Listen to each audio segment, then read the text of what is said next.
There are so many ways to get footage on a bike that you might be wondering what action camera you should buy and, most importantly, how much you should spend. This is a massively volatile market with new products coming out faster than I can test them when it's just a tiny part of what we do. But despite there being so many different brands, many of which you've never heard of, I want to use this video to help point you in the right direction.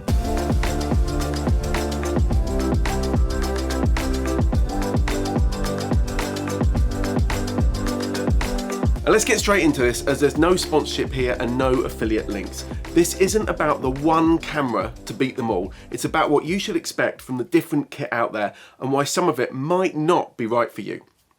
I've got several cameras here that I've used for a fair while, many years in some cases. They're not all the latest versions, but you'll soon see why I have my favourite, and you'll hopefully be able to decide what's right for you.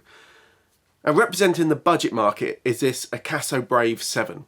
As I film this, there's a Brave 8 on the horizon, but if you don't have much money to spare, this could well be on your list, and it does come with a lot of extras, including 2 batteries and a remote control. At the other end of the scale is the Insta360 One X2, with the GoPro Hero series sitting just a little cheaper. I've also got this Techalogic DC-1 helmet camera, which is just a little bit more expensive than the Brave, but it's got a front and a rear camera. So which one? This video is all about what you might be considering using as a motorcyclist. So let's see how they compare when mounted to the front of a bike on a typical sunny day's ride, all at 1080p, as close to 25 frames per second as they'll allow. Starting with a cheap option, the Akaso isn't bad here. It's not as punchy as the GoPro Hero 7, and it seems to have a little more shake evident too, but it's okay. Look close though and you'll see that the GoPro is handling the contrast changes as we go through the trees better than the cheaper camera. But does that bother you? For many people, they wouldn't really be worried. But now let's bring in the Insta360 One X2. Colour is excellent, it deals with the contrast changes well, and the stabilisation is incredible, mainly thanks to the fact that it's taken in everything, so the software has more to play with. And I did mention that colour. We're not going to look at using the GoPro Pro modes or the log modes or anything like that. This is straight out of the camera footage because, again, it is about what the average motorcyclist is going to want to stick on their bike and get great footage from. When I pull up the Techalogic DC-1, it's easy to be disappointed, but to be fair, it's designed as a helmet-mounted dash cam. The image quality isn't very good, but you are getting a front and a rear camera. This is a curveball in this group really, and to be honest, I prefer a bike-mounted dash cam as I know it's always on and running. But I can tell you that this works, having been knocked off last year while I was wearing it. Now, this camera doesn't compare well to the others in many ways, but none of them film loop recordings of the front and rear in quite the same way as this. You could kind of do it with the Insta360, but it's an expensive way to achieve that, and in many ways that's a delicate bit of kit. The DC-1 can be treated with a fair bit less respect. This video is about direct comparisons, so that you know the benefits and limitations of each camera, but let's have a quick look at some clips shot with the Techalogic mounted on the helmet. Now here you can see that the lack of stabilisation is still a problem, which I think makes it hard to watch for any length of time unless you have a very well damped bike, and this was a fairly harsh Royal Enfield Interceptor 650. But it's not as bad as when it's mounted directly to the bike. Okay, let's look at some clips from a second ride in good weather with all 4 cameras. One thing you've probably noticed is that the Insta360 gives a gimbal-like view, which means you don't tip with the bike into corners. Compare it with the GoPro and you'll see what I mean. Now this is an interesting shot too as we're riding into the sun, so you can see how the cameras handle it differently. Here I do prefer the GoPro as it gets across the dynamics of a motorcycle more, but having said that, when gimbals first appeared on MotoGP onboard shots, we were all well excited. And mount the Insta360 so you can see the bike, and it's a whole other story. Now's probably a good time to stress that all of our reviews are completely independent, and you can find the full analysis of each of these cameras, plus other tech and all riding kit in the link in the description. You should also keep an eye on our membership site, as it's constantly updating with massive savings on riding kit, bike accessories, track days, training, and some huge competitions. Check it out at bikesocial.co.uk/join. Bennett's direct bike insurance customers get all that free, but anyone can join and the savings can be easily in the hundreds. There's no commercial ties there to editorial though. Dig through and you'll find products I've reviewed favourably as well as some I haven't. Right, hopefully you haven't already commented that I had the sound turn off. Let's see some clips now where we compare them. Look for the symbol popping up on each frame.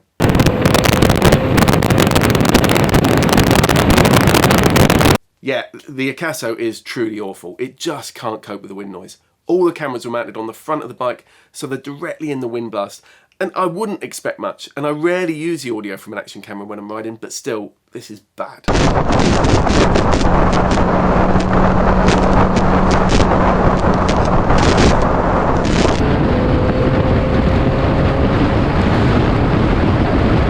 The GoPro is pretty impressive. You can actually tolerate having that audio on for a lot of the time.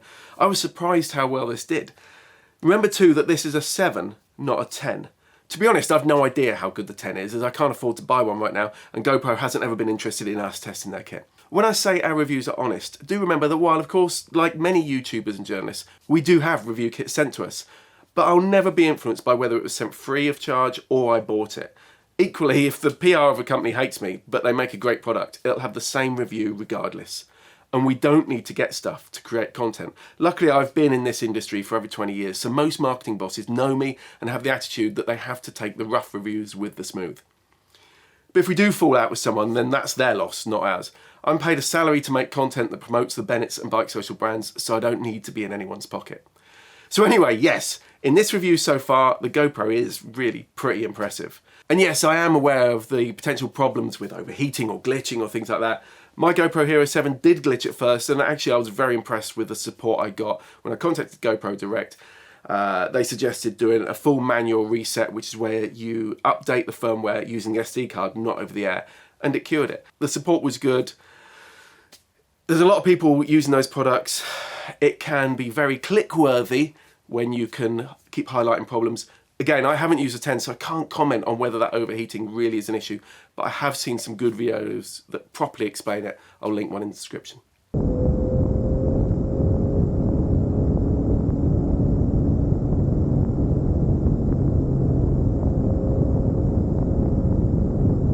But listen to the Insta360 One X2. It's incredible. The wind noise is pretty much gone, and you can even hear some of the engine. It's in the background of the GoPro, but there's still a bit too much wind noise there.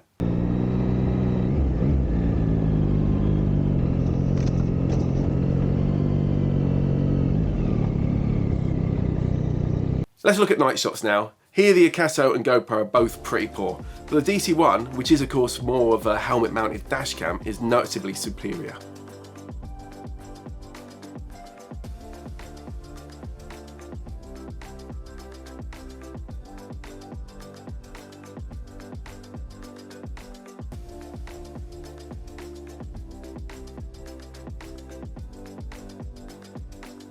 The Insta360 is also very good.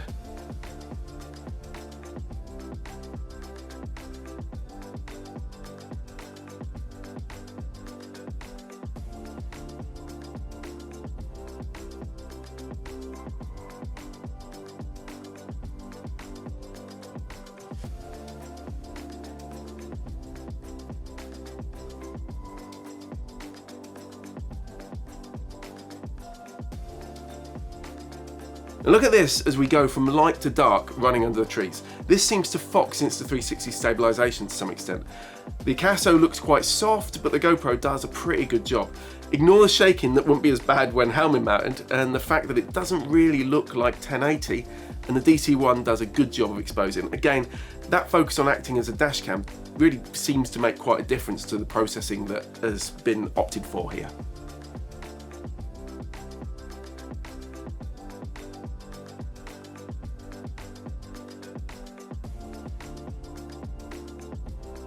Of course, ride with anything on your bike in the UK and at some point it will get wet.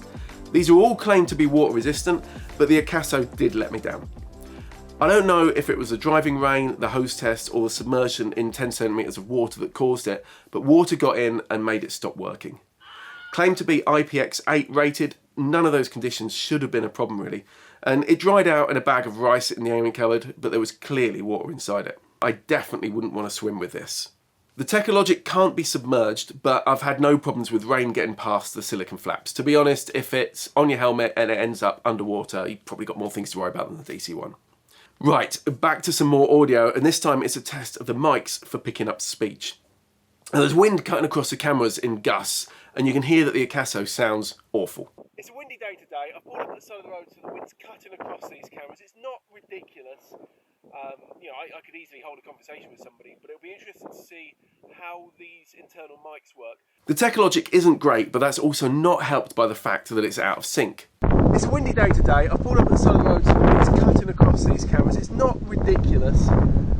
You know, I could easily hold a conversation with somebody, but it'll be interesting to see how these internal mics work. The GoPro does a lot better job of handling things. It's a windy day today. I've pulled up at the side of the road so the wind's cutting across these cameras. It's not ridiculous. You know, I could easily hold a conversation with somebody, but it'll be interesting to see how these internal mics work. But it's the Insta360 that again does the best job, sounding, to my ears at least, quite natural. It's a windy day today. I've pulled up at the side of the road so the wind's cutting across these cameras. It's not ridiculous. You know, I could easily hold a conversation with somebody, but it'll be interesting to see how these internal mics work. Now, if we hear them in the shelter of the garage, you'll see that it's not just the wind noise causing issues. I'm about a metre away from the cameras. I'm in the quiet shelter of the garage. This is how the internal microphones sound now. The Akaso is so quiet even when I turned off wind noise reduction. If I boost the audio to match the others, you can hear what happens. I'm about a metre away from the cameras. I'm in the quiet shelter of the garage. This is how the internal microphones sound now. Techalogic DC-1 is acceptable, but it's still out of sync. I'm about a metre away from the cameras. I'm in the quiet shelter of the garage. This is how the internal microphones sound now. This quick clip shows how it picks up audio when it needs to. It could be better, but it does its job.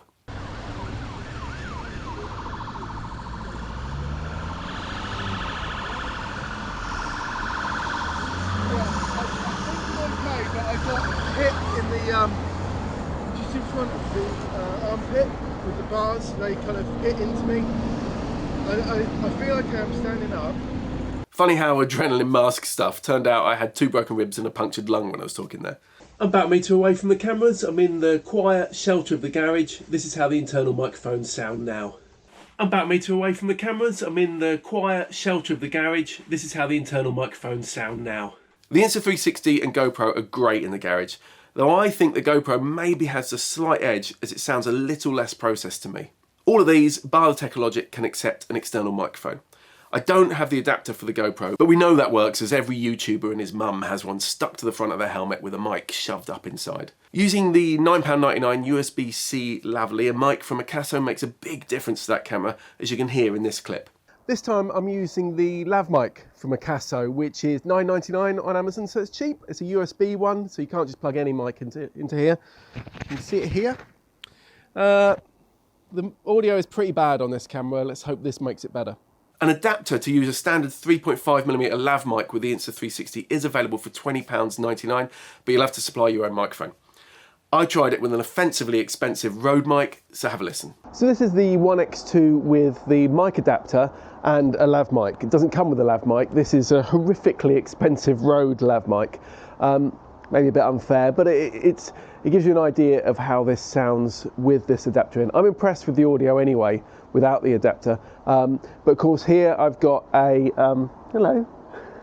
Here I've got a wire coming out of it that you can no doubt see in the audio. You can get an adapter that allows you to plug the Rode Wireless Go in here, and then it hides it. You have to make a slight change, you have to tell it you're using it, but it will kind of hide that in there. If that's what you want to do, that's great. If not, you can use a wired mic like this. This is the adapter I mentioned. I don't have the Rode Wireless Go mic that it's designed for, but it would mean that you wouldn't see the wire dangling like in my footage. And the Techalogic shoots at 1080p on the front and 720 on the rear. Though, you know, if I'm honest, it does look lower than that. I guess that's because it's having to do that processing in a small form for both cameras at the same time.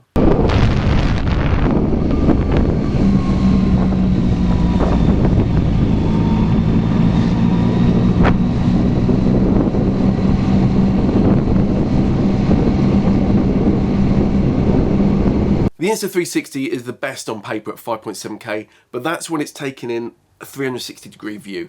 At best, it's 2.7K in a single lens.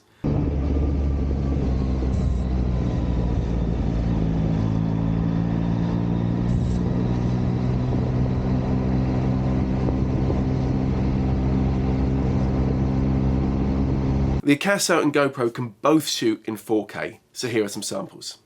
So we're filming this in 4K. Might as well see if we get a chance to see if we can defeat the noise of the lawnmower. See if either of them pick them up. So we're filming this in 4K. Might as well see if we get a chance to see if we can defeat the noise of the lawnmower. See if either of them pick them up. Right, we're here in the garage. These are both filmed at 4K. We're at 4K 25 on the GoPro, 4K 30 on the Akaso because it's not a 25 frames per second option. I like to edit all my videos at 25. It just makes life easier for me. So here we are zoomed in. You can see this is setting it, because I'm going to upload this video as 1080. You can see this of the resolution you get, and if you crop in, zoom in to the ratio that makes this a 1080 video. If I zoom back out again, you see the field of view you get. You notice that the GoPro's got a wider field of view. This is the tightest field of view you can have with the GoPro at 4K. This is the widest field of view we can have at the Akaso with 4K, so they're a bit mismatched there. You probably noticed the difference in field of view. The Akaso has a maximum of a claimed 170 degrees, which sounds good, but in practice it's tighter than the GoPro's. In fact, I'm not sure how it's measured, but that 170 degrees is slightly tighter than the GoPro's 133.6 degrees 16:9 wide setting, let alone its super wide setting. But look at what you can do with the Insta360.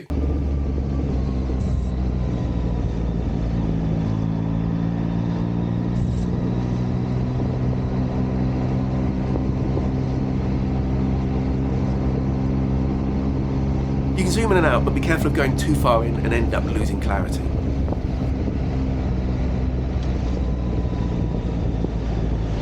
Okay, something the GoPro and Insta360 can both do is to add telemetry gauges. On the Insta360, you have to add this in the app on your phone. You can't do it on the desktop software at the moment. And you need to either have the £54.90 GPS remote control connected, which is handy if the camera's mounted out of reach, or just link it to the phone app and keep that active. That's because there's no GPS built into this camera, and do keep in mind that if you edit footage on the phone app, it can take ages to download. The GoPro does have GPS built in as standard, and I was able to add telemetry using the legacy GoPro Quick app on desktop, but it's not that slick. Both of the cameras have similar info displayed, and the route maps can be pretty cool on track. To be honest though, I've never used this feature on either before this. It's a bit of a novelty to me, but I guess it could be handy in some situations, and it would certainly be fun on track. There are, of course, lots of flashy things you can do with these cameras, especially the Insta360, but I'm really focusing on the typical motorcyclist using these. If you want to dive deeper into what they can do, check out some of the other videos online. I've linked to Ben Claremont's, as he seems to be one of the more trustworthy reviewers and gives some really useful insight into 360 kit. I know I haven't even mentioned the GoPro Max, but from what I've seen, the Insta360 is the best bet for riders like you and me. All of these cameras have apps that allow you to use the camera remotely, including setting it up and viewing clips. The Insta360 One is very slick, but I do rarely use it, as I much prefer working on the desktop computer. If you want to get a short clip up onto social media sharpish, or you want to do some of the fancy schmancy stuff, it works well. On the Akaso and GoPro, the app can be handy for checking you've got the exact frame you want to achieve, though of course the Akaso has that front screen. You get that on the new GoPro now, and they do help, but you really can't beat a 360 camera. It's the fact that the Insta360 captures everything that makes it so great for me when I'm filming. I know I'll be able to reframe later and get exactly the view I want. Now anything within about a metre will be lost at the sides, top and bottom of the camera, so just consider what the main point of interest is, then point the camera in that direction. Now those small blind spots do of course mean that you can have the camera hanging out on a selfie stick to give the impression of a drone or a tracking shot, which is something that was expensive and time consuming when we used to try and film this stuff before having a camera like this.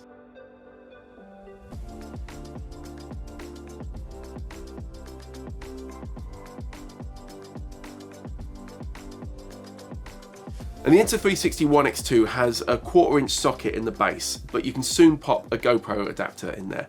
The One R, which I've found is pretty much the same performance wise, does need a cage to mount, but it has GoPro lugs on it. I've got the £49.99 small rig cage here for the One X2, and it's a lovely bit of kit, but it does add weight, which you don't want when the camera's bouncing around off the side of the bike. It's got handy mounting points though, so it's probably useful for vloggers. Now this is the first time I've mentioned the One R, and you can see the video for it up here, but let's take a moment to quickly compare the video and audio footage between it and the new One X2. Having used both these cameras for quite a long time, I find them pretty much the same in their video quality, but to be honest, in this clip, I actually prefer the One R.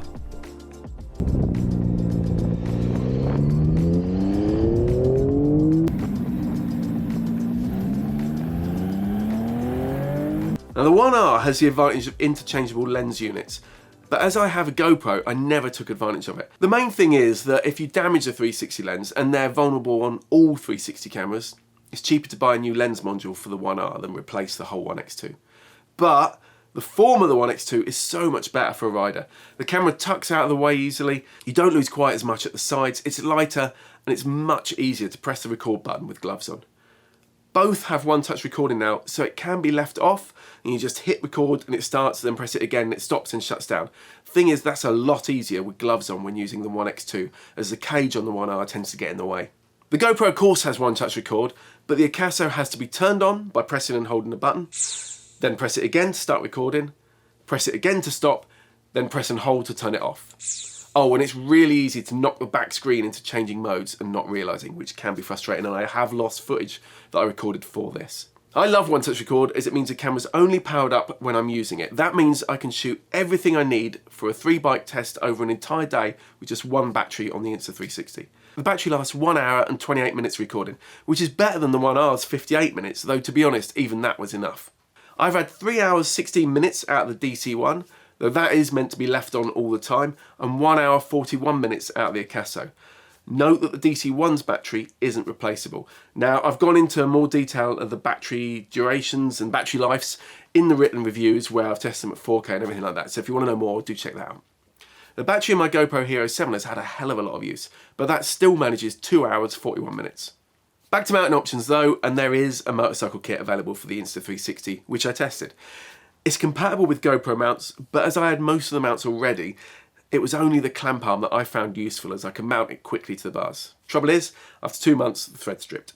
Interestingly, the mounts that come with the Akaso look like GoPro mounts, but they're slightly shallower, meaning GoPro Original and most knockoffs won't fit in these brackets, while the Akaso mounts are loose in GoPro brackets. Now, to be honest, I'm not interested in posting little clips of myself on social media.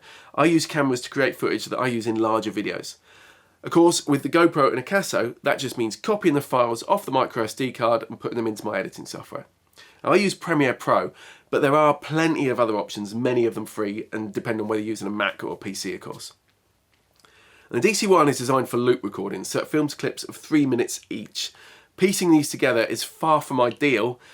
You can hit the button to save the previous 10 seconds that have happened and the next 50 seconds in one 1 minute clip, but I really don't see this as an alternative to a GoPro or the Akaso if you want to film anything to build into a bigger project.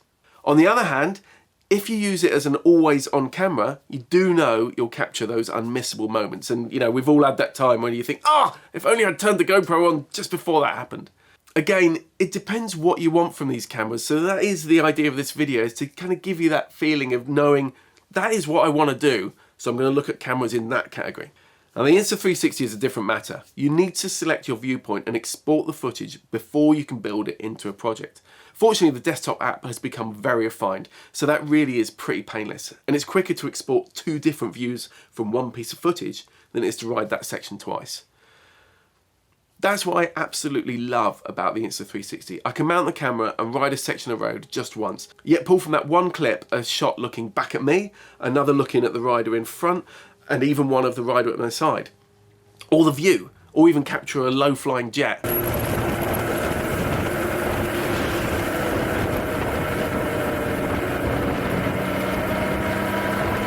I can even put the camera by the roadside, then ride past it and pan the footage later. So yeah, without a doubt, I find the Insta360 to be the very best possible action camera for motorcycling. But that's based on my needs, and I haven't touched on many other products, including the Osmo Action. If you can find a good deal on that, it seems a decent option. I didn't mention Drift either. I've used those in the past, but I sold mine for GoPros and haven't tried the latest versions, so can't comment, though they appear to be going down more of a dash cam style route. If you've used one, do let us know in the comments below, because again, remember, these are all quite different cameras and we're trying to help you find the right one. Hopefully you now have a better idea of whether a GoPro is right for you, a budget alternative, a dashcam style camera, or of course a 360.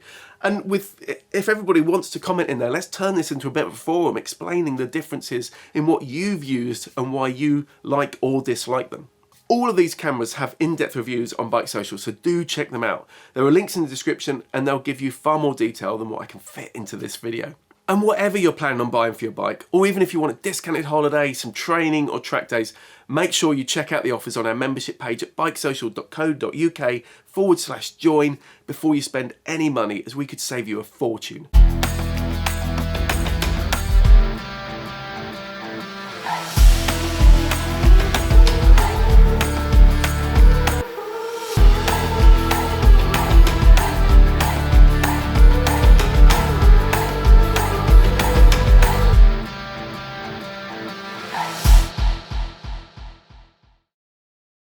Here I prefer the GoPro as it gets across the dynamics of a motorcycle more, but having said that, when gimbals first appeared on MotoGP, when gimbals first appeared on MotoGP, why can't I say this? When gimbals first appeared on MotoGP, really?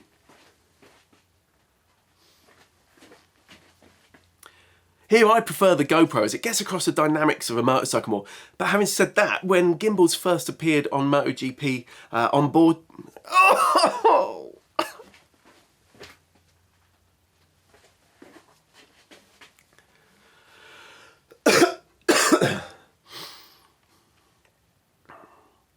Here I prefer the GoPro as it gets across the dynamics of a motorcycle more, but having said that, when gimbals first appeared on MotoGP onboard shot... Oh no!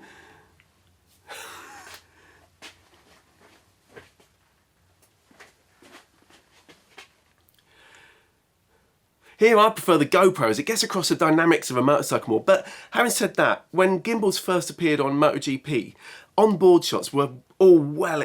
Oh!